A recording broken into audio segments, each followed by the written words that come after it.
నల్లమల్లాలో ఆదివాసీలను బలవంతంగా తరలించవద్దు. యురేనియం తవ్వకాల కోసమే ఆదివాసీలను అక్రమంగా తరలిస్తున్నారని, ఆదివాసులు అభద్రతా భావంతో ఉన్నారు.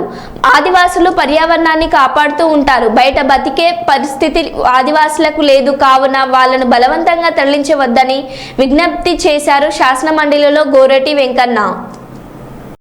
అటవీ ప్రాంతంలో ఉన్న చెంచులను తరలింపు బలవంతాన కూడా జరుగుతున్నది, లేకుంటే వాళ్ళ ఇష్టాపూర్తి జరుగుతున్నది. ఒక చర్చ అభద్రతకు గురి అవుతున్నారు. అది యురేనియం తవ్వుతారని కేంద్ర ప్రభుత్వం ప్రతిపాదించినప్పుడు గత ప్రభుత్వం తీర్మానం చేసిన అది తోమని.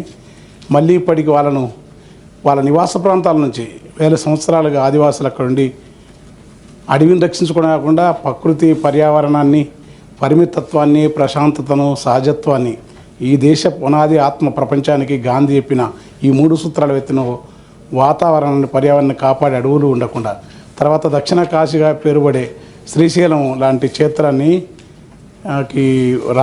రహదారైన ఆ ప్రాంతంలో యురేనియం తవ్వకాలకు మళ్ళీ ఏదో ప్రయత్నం చేస్తున్నాయని చెంచులు, అక్కడి ఉద్యమ సంస్థలు కొంత చర్చకు తీసుకొస్తూ ఉన్నాయి, అభద్రతకు గురవుతున్నారు.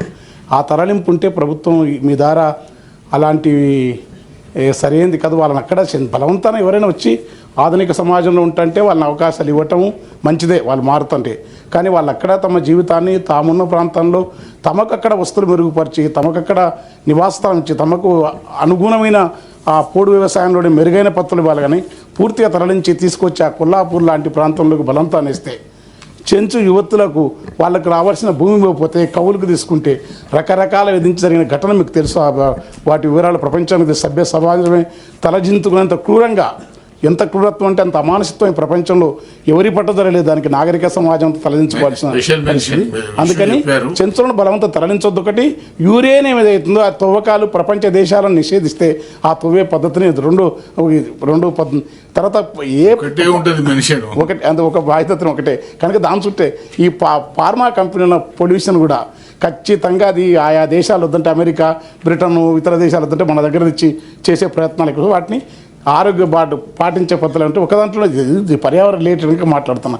కనుక దీన్ని మీ ద్వారా ప్రభుత్వం దృష్టి తెచ్చి చెంచులను భగ్నం చేయొద్దు. వాళ్ళు ఉండే ప్రాంతాల్లో వాళ్ళ నుండి వచ్చే ప్రయత్నం ఈ ప్రభుత్వం చేస్తుంది. ఎందుకంటే గాంధీ మహాత్ముని యొక్క సూత్రం అది.